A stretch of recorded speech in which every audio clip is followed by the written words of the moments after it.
Last time we talked, I promised you jungle, and this is clearly not jungle. In fact, this is the morning after a major repair, and here we have one motorcycle in one piece, which is kind of surprising because yesterday she was very nearly in two pieces. So I was doing my usual pre-ride check when I realized that something was seriously amiss. My motorcycle had developed a shimmy down the middle.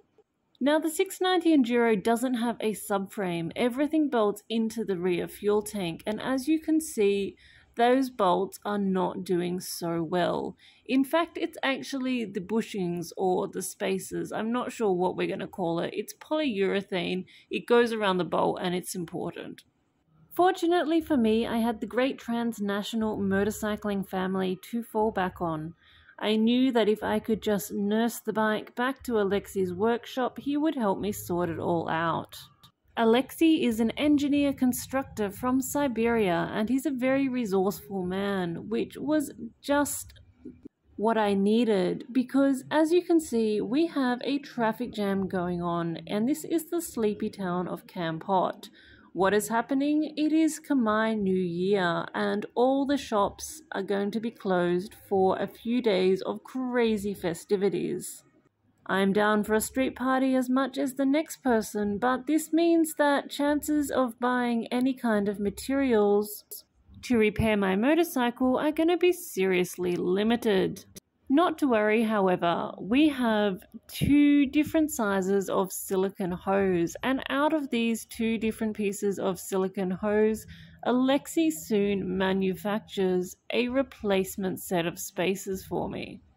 So here is the bolt in question, and looking down, here is the spacer or the bushing, which is completely toast. There is your problem.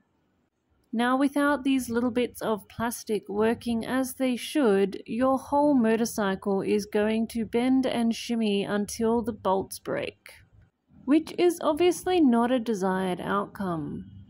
So I am super happy that we were able to catch it in time before the bolts broke, and that Alexei has the materials and the talent to manufacture a replacement set for me. Now, by the time we had finished this little repair, it was far too late in the day for me to head into the jungle, and so we headed down to Alexei's neighbor's place. The name of this place is Arcadia, and it's a kind of backpackers resort on the river. It has water slides and all sorts of things for jumping on and jumping off into the water. Alexei's flatmate, the other Alexei, refers to this place as the Temple of Youth. He tells me how he loves to come down here and to see the backpackers, these young people in their early 20s, with their unblemished optimism and a kind of innocence. As the other Alexei observes, young people in their 20s in other parts of the world are killing each other in wars or working in factories or experiencing various kinds of drudgery and misery. And yet these people, these young unblemished people, are here living in a world where the main objective is simply joy. The other Alexei has an uncynical appreciation of this innocence and loves to come down here and immerse himself in it. He is only 30 years old, but he is the product of a very Russian upbringing, not at all like the children here in the Temple of Youth. As for myself, I certainly see his point.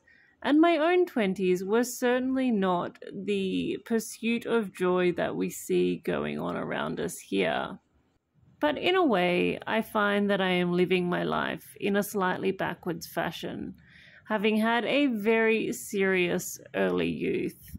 I am now in my 30s, experiencing the world through a prism of exploration and joy, which I never thought would come to me. Arcadia is run by an Australian called Jeff, and we have a nice conversation about whether he should get the DCT Africa Twin or a Husky 701. As I say, the great motorcycling family goes all around the world. But the next morning it's time for me to get a move on again and hit the trails. I am eternally grateful to Alexei for his assistance and his hospitality, and on the road we go. I stop off in town to buy liters and liters of water and some snacks in case of emergencies, and then I head off onto the dirt roads again. It's hardly jungle, but the jungle lies ahead as soon as I get into the mountains. I'm just not there yet. For the moment, it's these red flatlands running through villages where every now and then groups of small children wait to throw water over your head. Later on, I will cross what the people call the Chinese Road, which is this gigantic modern superhighway suddenly bisecting rural Cambodia. For some years, China has been working on a massive project called Belt and Road, which is supposed to connect China to its sources of raw materials and markets all across the world by road and rail. And to this end, you will find amazing roads and railway lines suddenly appearing in rural parts of Cambodia and Laos as you ride through. Unfortunately, the local people don't see much benefit from this kind of development. Rather, what happens is that China rocks up and hoovers up the resources, and all the local people stay poor. Now, I'm headed for the mountains around Kirirom, which are really, really beautiful, and also that little bit cooler than down on the flatlands. At the moment, I am north from the coast, and I've already noticed how the air has dried out from the cloying humidity of the seaside to now the dry inland heat.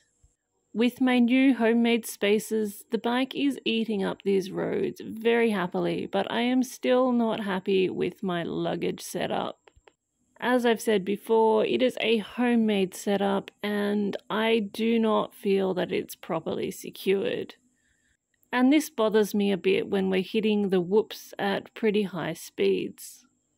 So for that reason, I'm taking things a little bit easy today, at least until I get used to the feel of it. Anyway, the Khmer New Year celebrations are still going strong, and later on today I will ride into some more serious parties where I will be stopped on the road and forced to submit to a lot of water being poured over my head and a lot of talcum powder and I don't know what else being smeared all over me. I think it's meant to be good luck, and it is all in good fun.